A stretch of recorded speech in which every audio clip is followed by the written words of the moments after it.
Hey there, I am so glad you're here. Come on in and enjoy Coffee Chat at the Cubbyhole. Okay, you might be thinking, coffee sounds fun, but girl, what is the Cubbyhole? The Cubbyhole was a divine little nudge on my heart, if you will, to build the space in our basement, in our home, where our friends and family could come and receive encouragement and love. And that's exactly what we've been doing.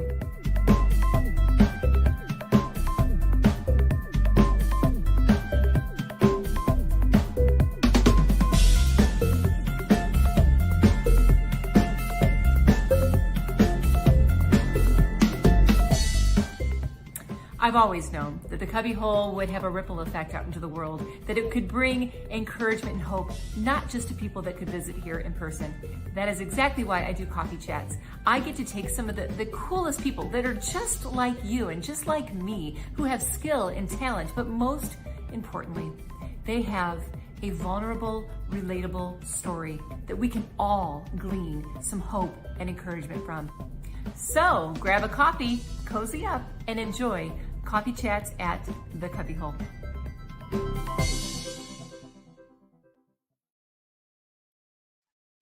Well, good morning, everybody. Welcome to Coffee Chats at the Cubbyhole. I usually say happy Friday, but today happens to be Monday because we needed to switch things around a little bit with the day that we recorded. But you know what? In God's timing, we are here today on a Monday with Coffee Chats at the Cubbyhole, and I am so excited to introduce all of you to my special guest today. His name is Aaron Sorrels. He's a comedian, he's a husband, he's a father, he's a speaker. And what we're focusing on today with regard to, I guess, his descriptions and his journey is that he is also a recovering alcoholic. And that is what we are going to be focusing on today, because the month of September, we are focusing on sobriety. We are honoring the fact that September is the month of recognizing sobriety. So that's what we are doing here at Coffee Chats at the Cubbyhole. You know, we have had, a challenging couple of years in so many ways. And there has been a rise in alcoholism, substance abuse, so many other types of counterfeit comforts with a pandemic happening and so much happening in the world. And in addition to that rise in this epidemic, if you will, this is happening every day in our homes, in the lives of individuals that are striving to survive through what they might be walking through in life. And if that is you, or if that is somebody that you know, please take comfort in this episode. If this speaks to you and you feel like it can help somebody else, please share it with somebody else. But I am so glad that you're here, whether it's live or in the replay. But without further ado, I want to bring in my friend, Aaron. Hey, Aaron, how are you? Hey, Marlo. Good morning. Well.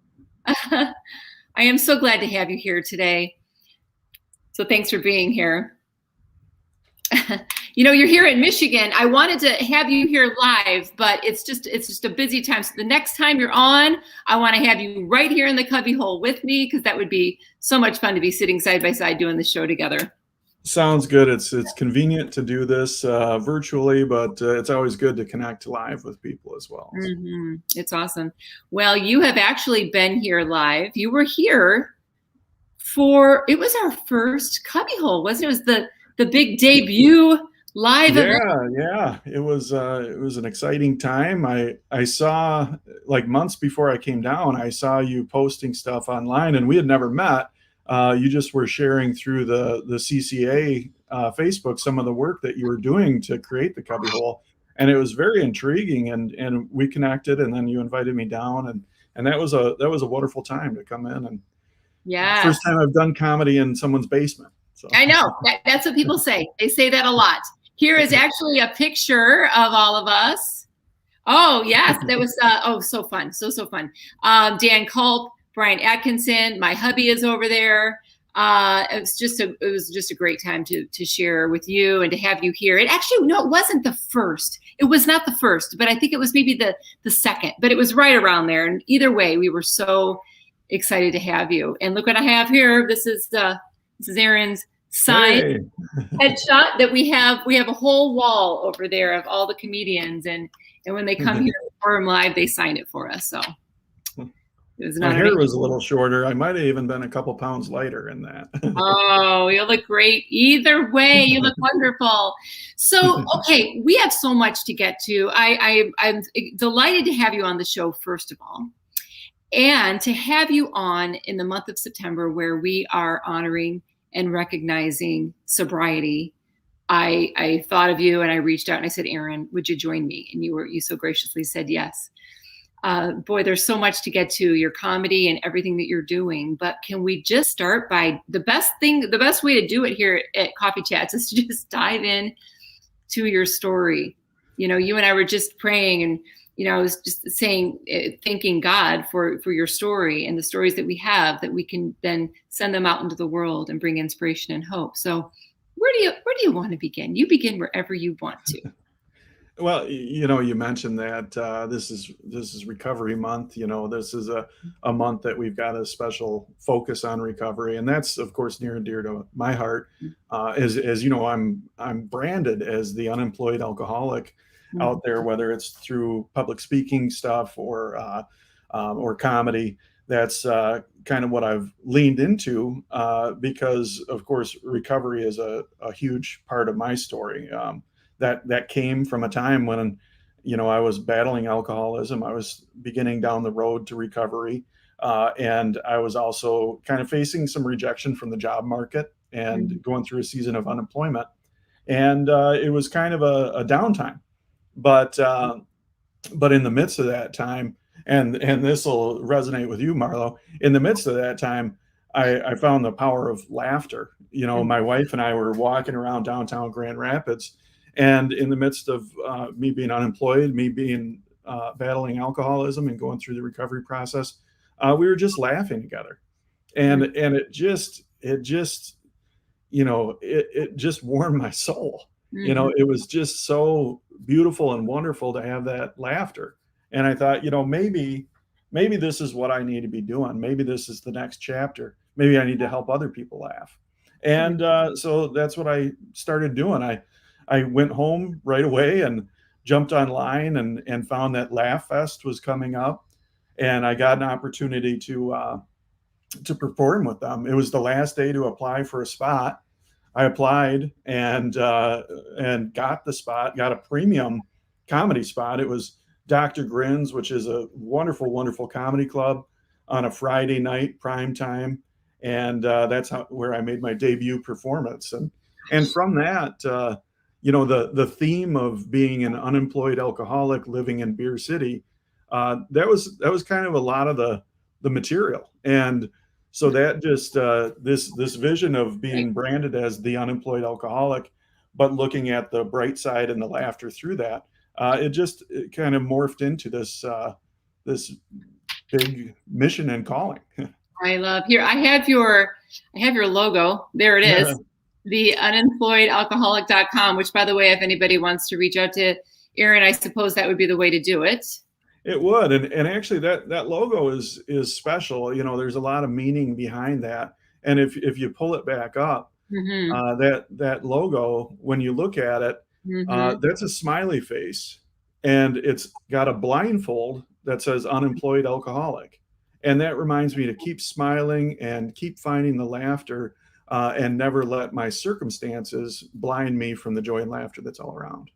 Oh my gosh. Well, like I said, there's so many things that I would love to talk with you about, but that is a perfect segue to what I've been talking about this week with regard to you, whether it's on Facebook Live or sharing with friends that I was excited to be on with you, is the realness of our conversation last week that you said, I would just want to show up real and really where I am right now. And it's not all sunshine and roses.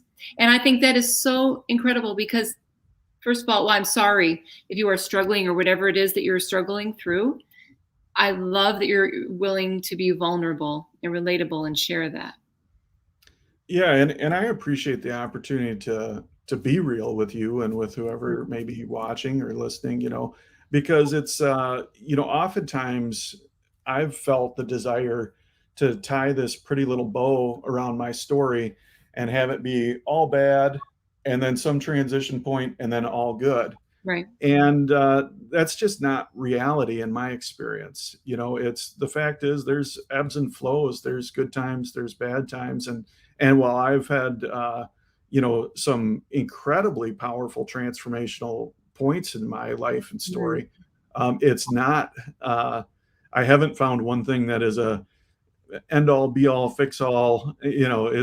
Life happens. Right, right, right. And what do you, so is it one particular thing? Because I know with people they're watching, that might be several different things that might trigger feelings of just going through a hard time or the challenge. Is it anything in particular, or do you recognize it right away? And what do you do in that moment or that bit of a season? Yeah, I mean, one of the things that's kind of tough right now is, much like everybody is facing, the world is changing, and there's some not so fun things about the world right now, whether it be COVID or whether it be political divisiveness and just an overall feeling of, just an overall negative feeling. So, with this oddball vision of becoming the unemployed alcoholic and helping people laugh while highlighting recovery and faith, with that as an idea, I actually started to be able to do that. When I was at your place at the Cubbyhole, that was one of several things that we got in place.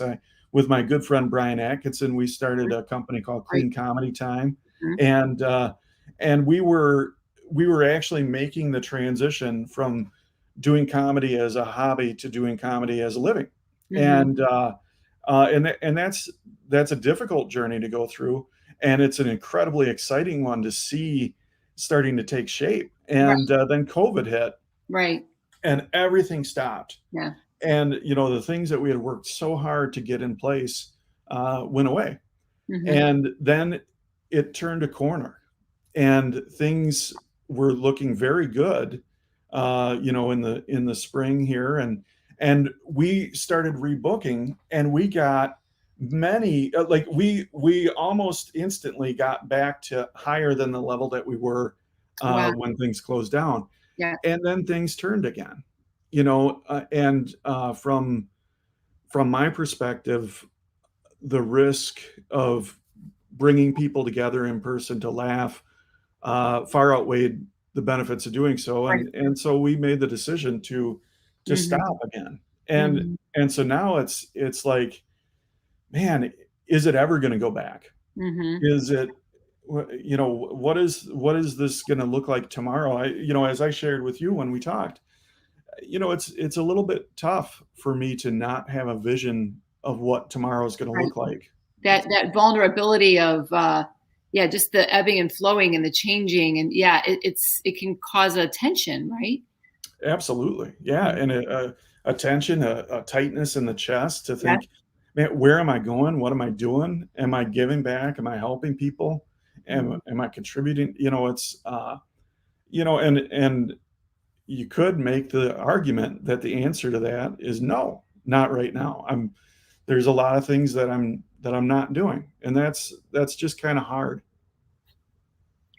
Well, I love that you touched on that, and I just wrote down the word "not doing" because that can definitely be something that we may be feeling. I mean, you're contributing here. I'm sure there's so many different ways that you are contributing in your life, but we can start to, it just weighs on our shoulders where we take this big picture and we think of it as not doing, where I know sometimes it's hard to see it this way, but we're walking our testimony in the moment. We're walking through the journey that on the other side, you'll have the story. Do you find in any of that, possibly, I'm wondering, because I'm thinking it would be relatable, that you find yourself beating yourself up and a little bit extra, would you say? Yeah, for sure. I mean, I have to be careful of basically the dialogue when I'm looking at myself in the mirror. It's common every day for everybody, I'm sure. Yes. Yeah. I mean, it's depression and anxiety are things that I've dealt with. Mm-hmm. And, it's all kind of intertwined with alcoholism Right. and, that was a substance that I was using to medicate those feelings, Right. and that. So it's all interrelated. And now, I'm coming up on 5 years sober, so I'm really, really happy about that. And my quality of life is far better without that dependency, without that crutch, Mm-hmm. um, without that artificial medication. It's my quality of life is better, but it's not perfect. Well, thank you for saying that. Thank you, because if any of us ever thought we were doing it perfectly, we're probably not so right about that. But that's what I love about you is just you're just so honest with yourself and everybody around you. You said the words dependency and crutch.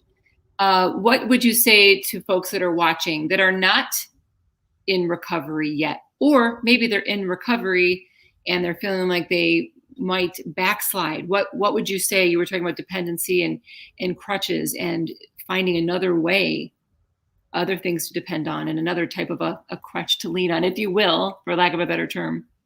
What's your advice? Well, in my personal experience, alcohol is a powerful, powerful adversary. Mm-hmm. The ability for alcohol to almost unnoticeably integrate itself into our lives and take total control, to become the priority, to become the thing that, we're not going to go do this event or get together because there's not alcohol there, Right. to become the thing that, hey, when I get home from work and I walk into the kitchen, the first thing I'm going to do is grab a beer or whatever, however it plays out. Um, excuse me. However it plays out, alcohol has a very powerful ability to um, camouflage itself while it ends up being a very controlling factor. And for me, the way that I was able to recognize that Mm-hmm. was because I noticed this cycle. And this cycle would start with alcohol abuse, overindulgence, overconsumption, and sometimes dramatically overconsumption. But it would start with abuse, and then it would lead to regret. So from that abuse, it would lead to, that kind of stereotypical hangover moment where I regret what I did. And then that regret would lead to avoidance. And for a period of time, I would be like, this is bad. I'm going to stay away from it. And then from that avoidance, it would go to compromise. You know, I would go from complete avoidance to, okay, I'm going to be the one and done guy. I'm going to have one beer and then I'll be done. And then it was, okay, maybe two, and then, three, and then I'll break free, and then four, and then it was just a whole lot more and, and all that. So it would lead to compromise. And then from that compromise, it would go right back into abuse. And that cycle, I was not able to break that. It was too integrated, not only into my lifestyle, but into the fabric of who I was. I liked who I was when I was drinking a lot more than I did when I was sober. And that makes it impossible to break free from it. Mm-hmm. Well, seemingly, because you did, and that's what I was going to ask you is, what was the shift then? What was the transformation from impossible to seeing that it was possible? Obviously, it's a journey, but what was that pivotal moment that sparked that transformation? Yeah, that's a good point, because as I'm approaching 5 years sober, obviously I'm not drinking during that time. So something changed. And what it was is a complete shift of priority to being sober and taking whatever actions are necessary along those lines. I Mm-hmm. mean, I resigned from a good job And that's a very difficult thing to do. That's a risky thing to do. And I threw myself wholeheartedly into a great church and a great recovery program. Mm. Two separate but very related things there. Um, and that became the top priority.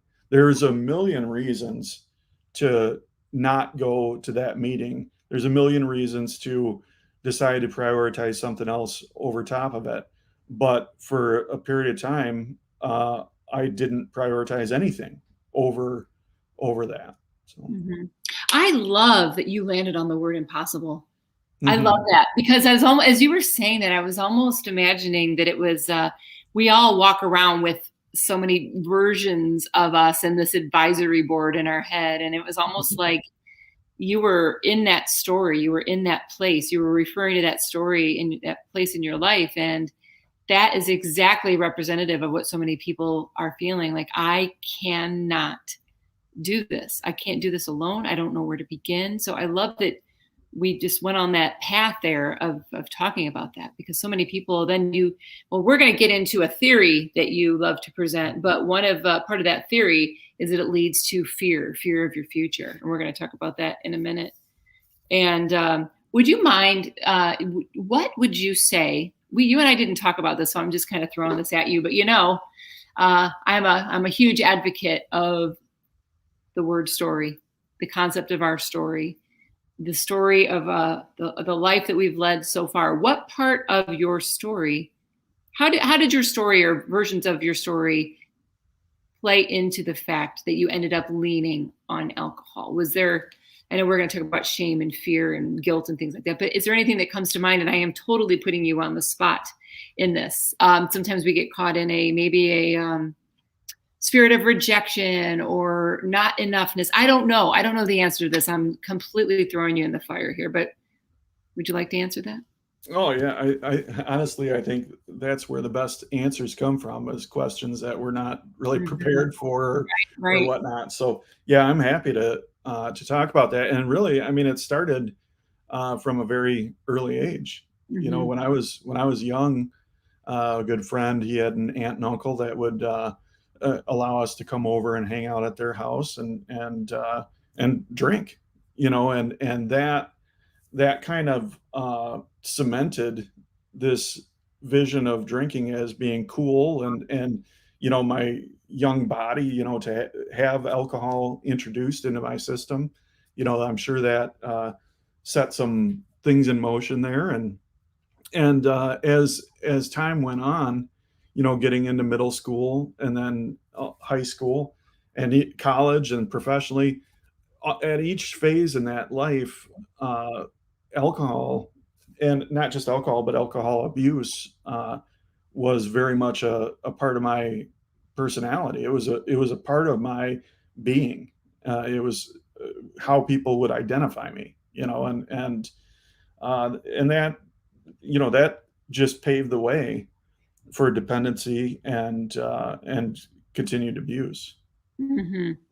So powerful that it starts in the story. And if you start drinking at a young age, it's we're alluding to, it's it's a time where we're already feeling insecure, that our own anxiety, and then you add that in and it becomes the crutch from day one. A lot of young kids are introduced to alcohol at a young age, and it just becomes the thing that that you do, and it just becomes the comfort. I want to give a shout out to a friend of mine. Speaking of our younger years, my friend, he may go by Tom now, but we always called him Tommy Yoakum. And when I did the promo for today, he posted on there that, well, in 2 days is going to be an anniversary for him in his sobriety. So shout out to you, Tommy, whichever you go by. But congratulations. But we grew up together. We were in junior high together, and it was all over. It was all around. And that becomes the crutch. It can stay with you for a long time. So congratulations, Tommy, and to you, Aaron, and anybody else that has gotten on the other side of the addiction. So thank you for sharing that in your story, Aaron. And you, what else do you want to share about that, as far as that might be relatable for people that are listening, where it's just then it leads into like an unworthiness or a not enoughness, and then that's why you want to lean in. Is that right? Would you say? Yeah, yeah, absolutely.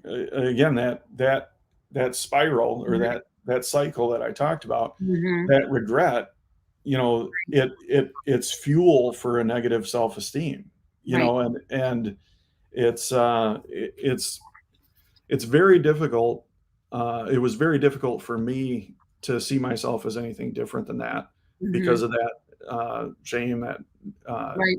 negative self-image, and all that. So, Now, what do you do now? I know that you said you found a great church and a recovery program. What would you do? And I know that there's you have often people have a sponsor, someone that you can call. But what do you do when you are in that tough moment, like the real moment, like you said, you're struggling now and you want to revert? What do you do in the moment where you're feeling so low? yeah, I mean, a lot has changed since that time.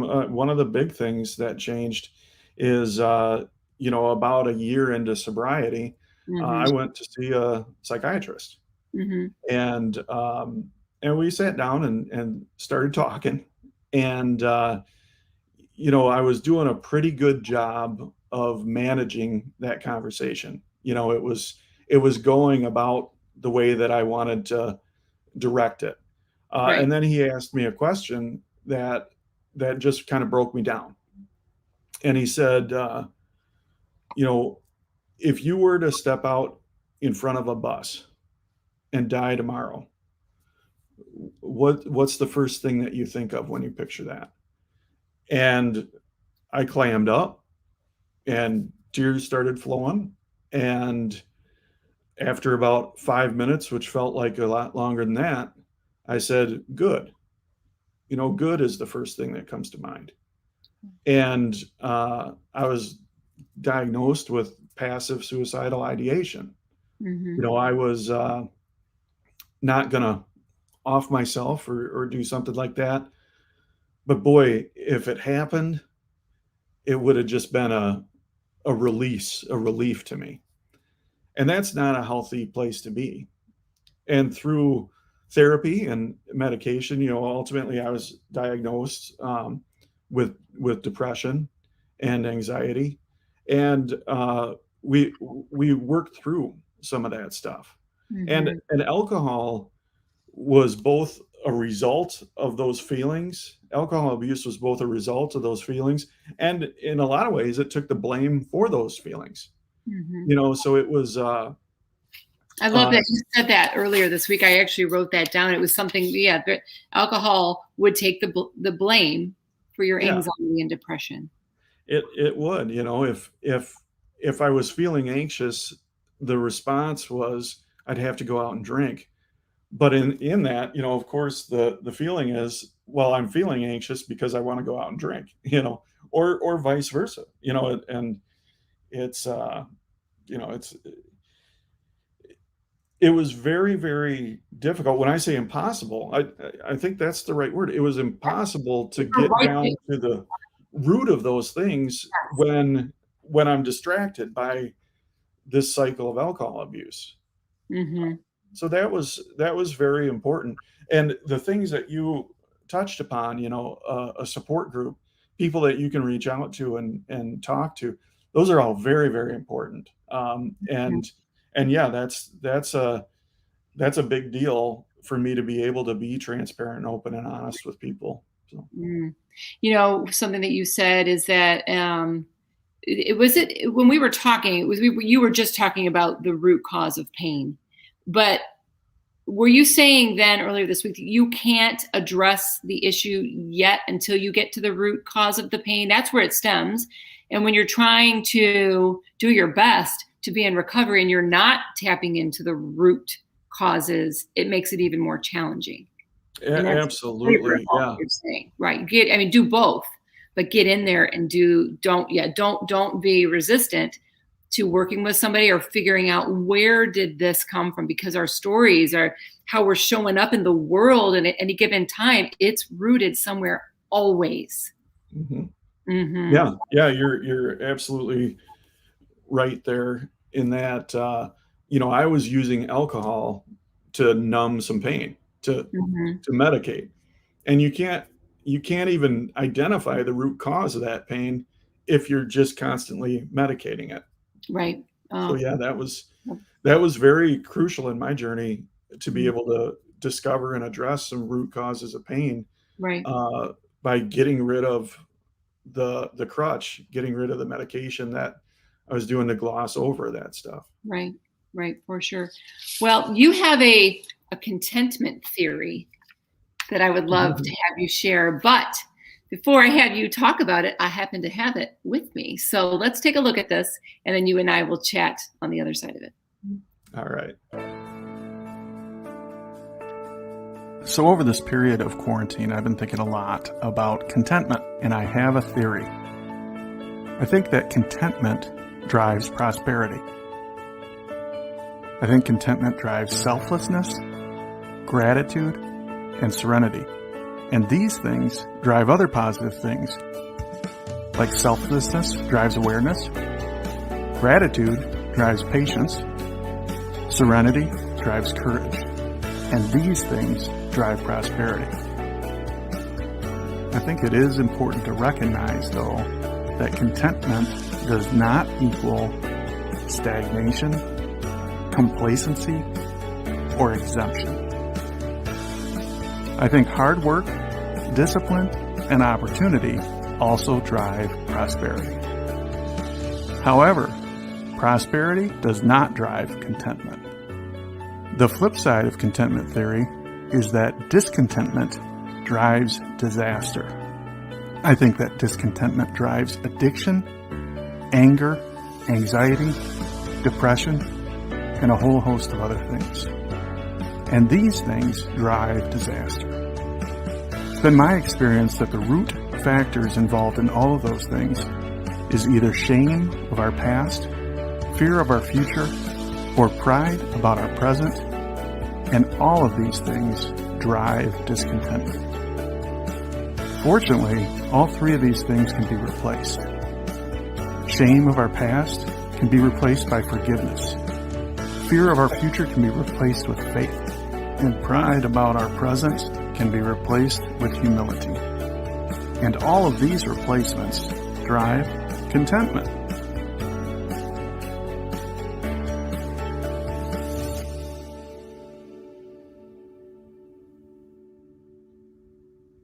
Oh my gosh, Aaron, that's awesome. First of all, I love the graphics. I love the graphics. Can you tell everybody where they can find your podcast, by the way? Sure. Yeah, there. There's a video piece. Yeah, I've got two podcasts. The one I'm still doing, and that's with Brian Atkinson, the Clean Comedy Time. And Mhm. if you search Clean Comedy Time on any podcast platform, it'll be the first one that pops up. It's actually becoming quite popular now, so that's exciting. And in that podcast, we interview comedians and we talk about the good, the bad, and the funny. We talk a little bit about comedic process and how they found comedy and how they do comedy.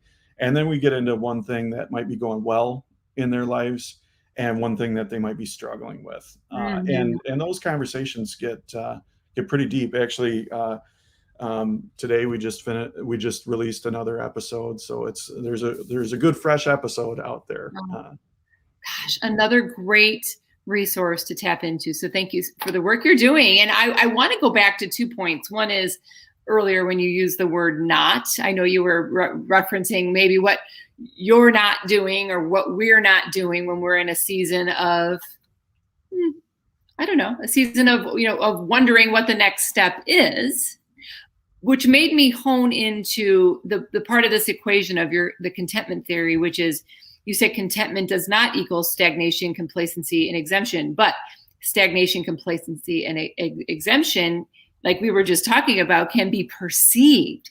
And once we get that notion in our head, that might be what we're doing. I mean, you're saying like, just intentionally to be complacent, but when it's perceived, like look at your podcast and all the great work that you're doing, but speak to that when like we said, we were talking about how we can beat ourselves up or tell ourselves this story that we're not doing anything, and that can really lead someone down a rabbit trail. What do you say about that? Because I see the great work that you're doing. Well, Marlo, I appreciate that. I appreciate hearing that. You are a great encourager, and to see you look at some of the stuff that I'm putting out there and say, hey, there's value in this. Oh yeah. It's good. I greatly appreciate that. So thanks for sharing your perspective on that. Mm-hmm. It's just easy to look at the negative instead of looking at the positive. It's easy to look at the things that I'm not doing, and we all do. Doesn't matter what it is that's happening. We all do it. That's what's so relatable about you. Yeah. I think you're right. I think it's not. One of the things that I found is it's not my faults that make me different than people. It's actually my faults that make me the same. Right. I love that, because it's so true. But that seems so easy to realize, but it's not. Oh, and that's how we rabbit trail. That is exactly how we rabbit trail. Yeah. Mm-hmm. And the reward too, and the gosh, I wrote a quote the other day. I can't think of. It was that some of the most movement comes in the stillness. Not to disregard what you're feeling in this moment of waiting or building and creating, but there is the reward on the other side, of that, because of what it builds in us. And you do speak. Go ahead. I want to mention you speaking in a minute, but go ahead to that. Yeah. Well, and that's where this contentment theory came from. And it's interesting to watch that video back now, because really that's just a result of the way that I process through things. What you just said, how sometimes stillness will spark, great things. Like, I was seeing that happen. I was in the beginning of the quarantine lockdown. I watched everybody around me go into, a pause, go into a period where, at least huge amounts of what they were doing, they're not allowed to do anymore. And that was really similar to when I went into treatment for alcoholism, and I had that pause, and I was like, there's something magical that happens here when we can just pause and be okay with where we're at, whether it be good, bad, or indifferent in our head. If we can just be okay with where we're at, then that drives great things. But I knew there had to be something more to it. Just contentment drives prosperity. That's not actionable. That's not logical. That's nothing that can be replicated. So I just, developing these charts was just how I mentally process through, what does that mean? And I've actually never spoken publicly about contentment theory. It was something that I put out there, again, just as a way for me to process through my thoughts, just to do a little bit of thought modeling and that. So yeah, it's interesting to sit here now, about a year after that came out, and I think maybe 20 people have viewed it. It's not out there. But that's exactly what I was getting at. And I know you and I talked about this last week, but I'm looking at these charts that you've created, and I'm thinking this is the absolute undertone, core foundation of a speaker program. I mean, I know you and I were chatting about that, but this is what I'm talking about, is that in the waiting, you create this, and it's a platform. This contentment theory alone could niche you right into just the concept of contentment. And I'm just listening to you. And sometimes, I always say we have to pull back and look at from a bird's eye view. And sometimes other people can see that for us. And I see that with you with this contentment theory, and the idea of finding contentment in the waiting. Oh my gosh, we just have to talk some more offline, because you have it. You have the tool right here. This is like hours and hours of content just from this one tool. I mean, it's a lot. It's a beautiful, like, large amount of information to take in all at once. And if you broke this down, it's like all of your stories are in every one of these examples, between the contentment and the discontentment, on and on. I mean, I'm just looking at what you've created in this, which reminds me, if you want to comment on that, go ahead, because there was something that I wanted to mention with regard to that before I said it, but go ahead. Yeah, well, I appreciate that. And yeah, it's interesting to watch that video, because boy, there's a lot of words in there. But yeah, it would be good to kind of to try to unpack a little bit of that more, maybe through some kind of a video series or something, because each one of those dynamic relationships, there's an awful lot that goes into that. Gosh, if that's something that you're interested in doing, and I've been walking this road of building a speaking career for a long time, and I'd love to talk with you offline, because it's just so needed, and it's needed in the workplace, because people are trying to do their jobs, but there's all these undertones. That's what I'd love to go into the workplaces and talk about is our stories. And this is what people are dealing with what you have here. It's so specific. So I don't want to go on and on about that now, but I just want to encourage you in that. Okay. Boy, I lost my train of thought, because I was so excited to talk about that, because I just feel this burst of excitement as an opportunity for you, and an opportunity for the people that would get to hear you. And that's what I can't express enough. I don't want to say, I want to say joy, but I don't want to say joy. The joy in the journey that you're in right now, walking out this testimony and what you're feeling, because that's where that explosion comes from, sometimes in that waiting. So, all right. Well, that's all I have to say about that. You've been doing some speaking as well. You were already doing some speaking and coaching. You told me when you and I were talking, you help individuals as they're journeying through sobriety.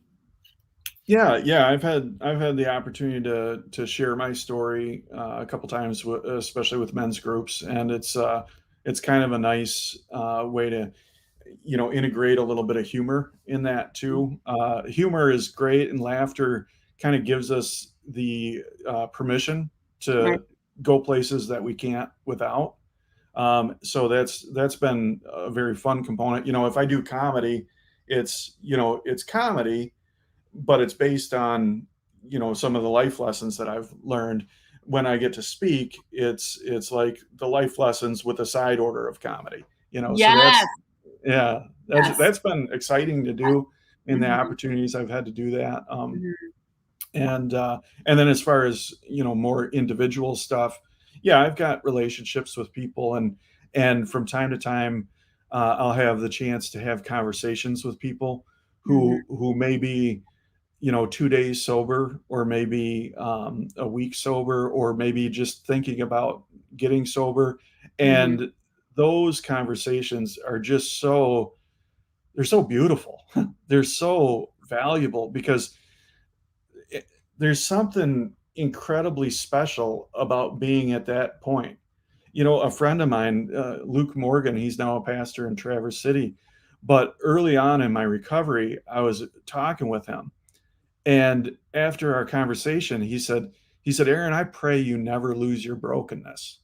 And that hit me. And when I have the chance to sit and talk with somebody who's in the midst of that brokenness, there's a humbleness, there's a humility, there's a receptiveness. There's something so beautiful about that point right there, that I love those opportunities to talk one-on-one with people. And again, it's an easy thing to wash over. Like it'd be an easy thing to miss in the midst of that storm, because there's so much other stuff going on.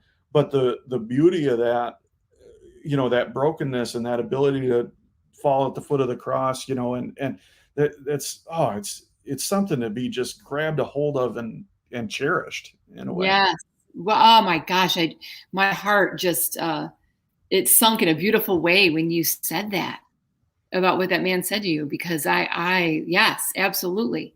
It keeps us humble, and it keeps us in tune to the people that then, we reach up for help, and then we turn around and help people that need help because we've been there. And that's where that humility comes from, is keeping that little, I do have my shattered glass, my cubbyhole shattered glass, that little piece of shatteredness and the mustard seed that's in there, that little tiny, if it's that little piece of shattered brokenness, keep it with us. That's why I give those out. Because it's about, healing those pieces of the shatteredness, but also keeping a little bit of it with us. By the way, anybody that's watching, if you could please leave any comment. We are on this new platform exclusively with YouTube, and I just want to make sure that the comments are working. That would be great. Thank you so much. So can we jump back over? I would love to talk about your faith through your recovery. What could you tell us? And again, you and I haven't talked about this. I have no idea what the answer is, or if you had, what the conversations with God were like. I mean, did you ever have those conversations where you were questioning, you were doubtful, maybe you were angry? I don't know. So what about that? Yeah, well, my walk with faith is much like I kind of alluded to earlier. It's not this, everything was terrible, I found Jesus, tied a pretty bow around it, and then everything was great. That's not how my walk went. I was raised, fortunately, in a Christian household, and the power of God, the power of Jesus was very apparent in our house. My mom and dad both loved Jesus very much and modeled that. And so I was able to experience that. And from literally as from the time I can remember, I had an awareness of the realness and the power and the greatness of God. Also very early, I got to witness the lack thereof of Christians.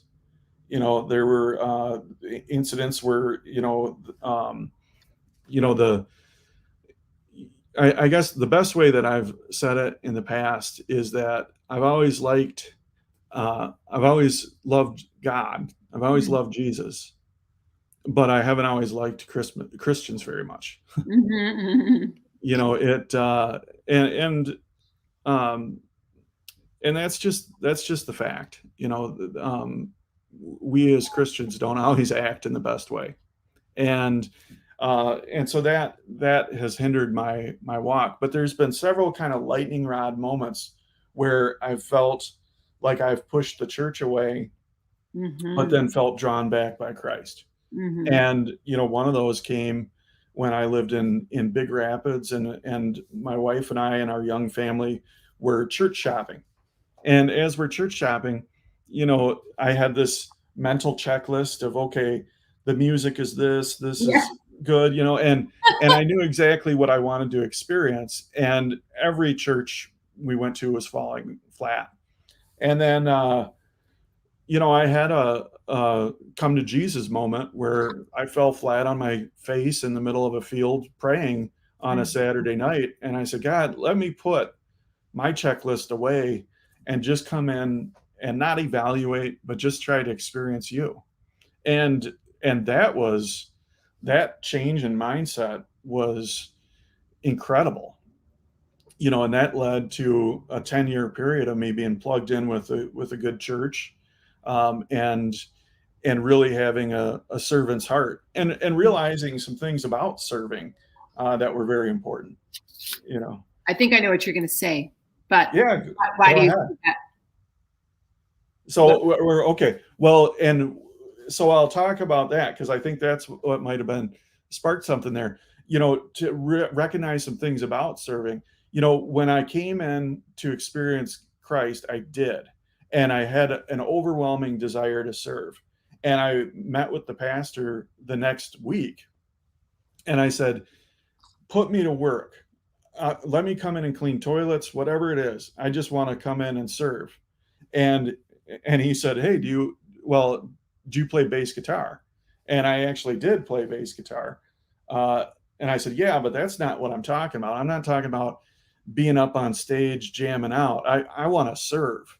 And he told me at that point, he said, we can have fun while we're serving. It's not, serving isn't bad, and that was a big point. But there's been a lot of those lightning rod moments in my faith walk where it's a change in perception on how I can love and serve Christ better than I do. Oh, I love that. Yeah, it's, and if you don't have a relationship with Jesus, I say it on the show all of the time, that might be your journey and where you are right now. But, I know he's just waiting for us to ask. I think that's what Joe just said, when we are willing to ask. And ultimate comforter. And I know that I don't want to speak in a bumper sticker. I genuinely mean that from the bottom of my heart. I would have never believed it, but it's, it's not instantaneous. It's not to make it sound elementary. It's a journey. That's why I keep going back to what you're walking through right now and in the waiting, because it is definitely a journey. I thought that you were going to say, possibly, because this happens sometimes too, is over serving because of that concept. I mean, in we're going to be talking about this month with sobriety and addiction, is the concept of codependency, having then to take care of everybody and then not being okay if everybody else isn't okay, and wanting to overserve, which is something to keep an eye out for too, right? When we're trying to, we want to enhance our worthiness, we can end up over-serving, and that it could send into a different spiral. Would you agree? 100%. And it comes to, it kind of comes back to that contentment thing. When I see my value as who I am and who God made me to be, when I see that as my value and my identity, then good things happen. Right. But when I start drawing my identity from anything else, and that can be something, commonly and well known to be destructive, like alcohol or drugs, or that can be something like you're talking about, just drawing our value from serving, or drawing our value, codependency. In the recovery world, it's such a huge trap that we can fall into, because when I start to draw my value based on your actions, your recovery journey, your improvement, then it's just setting me up for failure, because in the recovery world, there's the Serenity Prayer. God grant me the serenity to accept the things that I cannot change, the courage to change the things that I can, and the wisdom to know the difference. One of the wisest things is that other people's actions 100% of the time falls into the category of things we cannot control. Right. So the serenity. Yes. Yeah. To be loved, to be accepted, to be, admired, whatever, all of it. And that, when you attach with that, go ahead with the Serenity Prayer, but you 1,000,000%. Yeah. No, it's the serenity to accept where somebody's at and to offer help. When I talk about that, those times when I meet with people that are 2 days sober, it's not, I don't have a 100% success record. I don't meet with people and then all of a sudden they get sober. That's not how that works. I meet with people, I share my journey, they share where they're at, and sometimes they decide that they don't want to take that journey, and that's beyond my control. What I do have control about is taking that meeting, is being genuine and honest with those people. But if they get sober or if they decide not to, that's beyond my control. And whatever they decide to do, I'm okay with that. That's huge with codependency. And I'm sure that's been a transformation over time, right? Because that's one of the things that gets us is that we're not okay with that. And, I love the story in the Bible about Jesus walking up to the man at the healing pool and said, "Do you want to be well?" And it's the first place I start in a workshop, whether it's a Christian based workshop or not. I allude to that because Jesus was a great speaker, a great encourager. I quote him all the time. And that story is, do you want to be well? Are you ready? Are you ready for the change, to receive the change? And once we're ready, the floodgates open. During the COVID, when everything was really shut down, that was a great chance for me to be able to talk with people that needed that encouragement. Well, what I found is that the pandemic and the shutdown, quarantines, was emphasizing the truth of what was really being hidden in so many people in their lives. And a lot of that was control, that we don't have control. So then that's where a lot of, substance abuse began, or even excessive. We did it too. We watched, Netflix, it just became obsessive behavior, right? But it was because we needed to have control over something. And you were talking here. Oh, where was it? It was, I just lost my train of thought. It was something that you were alluding to, but it's that codependency of the rest of the world isn't okay. And then we are not okay. And a lot of us, there's a lot of things that came out in people where they didn't know they were struggling with something until they realized how out of control they felt. And they needed to grab control when the world was out of control. That's where it can begin. Oh boy, Aaron, this has been so wonderful. I want to add, before I ask you anything else, is there anything else that you would like to talk about, or that you would like to add, or parts of your story that you would love to share? This has been exactly what I hoped to experience through this conversation. Just a chance to genuinely talk and connect. So no, I'm good. Oh my gosh. Well, you and I, like we said, we met because you were here at the Cubbyhole, and I've had a chance to watch and see what you're doing in the world. And you know what I love, and I love encouraging you on this, is just that you put out goodness. I was watching a video today where you posted a video of just a bird feeder and just that joy to give that simplicity. And just you would do videos. I don't know if you're still doing the videos where you would just give a thought of the day, and you would say to the viewers that how did you end that? I'm so thankful for you. Thank you for being you. Yeah. That was an interesting project, which if I'm going to start a project, I like to start a project with an end in mind, Mm-hmm. Have an exit strategy. So I don't end up in that spot where you're talking about, where I'm just overwhelmed and overcommitted. But that every day for a year, I wanted to release an encouraging video. And I would always end them with thanks for being you and have a great day. Because I just, again, some of the things that I had experienced, it's great that I'm me, and it's great that you're you. And I just wanted to have a short video every day that ended with, thanks for being you, and have a great day. And yeah, that was fun. The bird feeder, that was a little bit more simplistic. Just I've got 3 bird feeders, and they're wonderful, to look out and see the birds just interacting. And so that was just 20 seconds from the bird feeder. Awesome. I watched something to see. I watched the whole thing. When you look at your analytics on YouTube, for sure, there's me watching the engagement, your engagement rate. It was awesome. Before we go, Aaron, I would love for you to just share with anybody who has a spouse that is journeying through substance abuse. What would you say to the people that are trying to encourage and love and support? So it comes back to that serenity prayer. God, grant me the serenity to accept the things I cannot change, the courage to change the things that I can, and the wisdom to know the difference. When it comes to someone else's behaviors and someone else's beliefs and someone else's words, even 100% of the time, that falls into the category of things that we cannot control. And that's a trap, to think I'm going to change this person. It's a trap that ends in disappointment. Now, that's not to say you can't speak truth.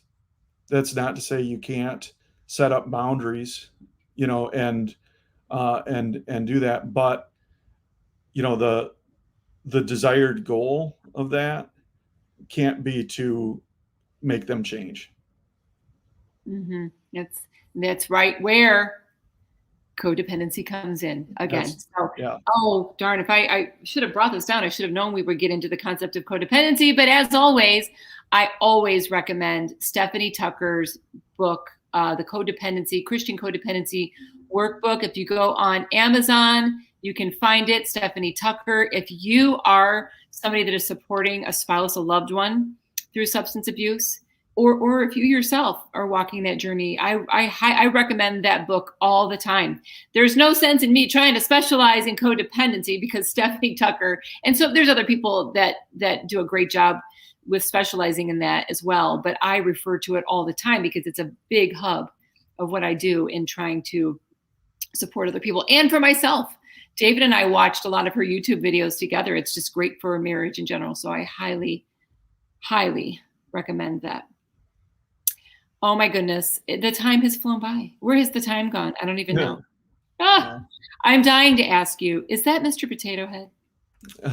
Up here? Yeah.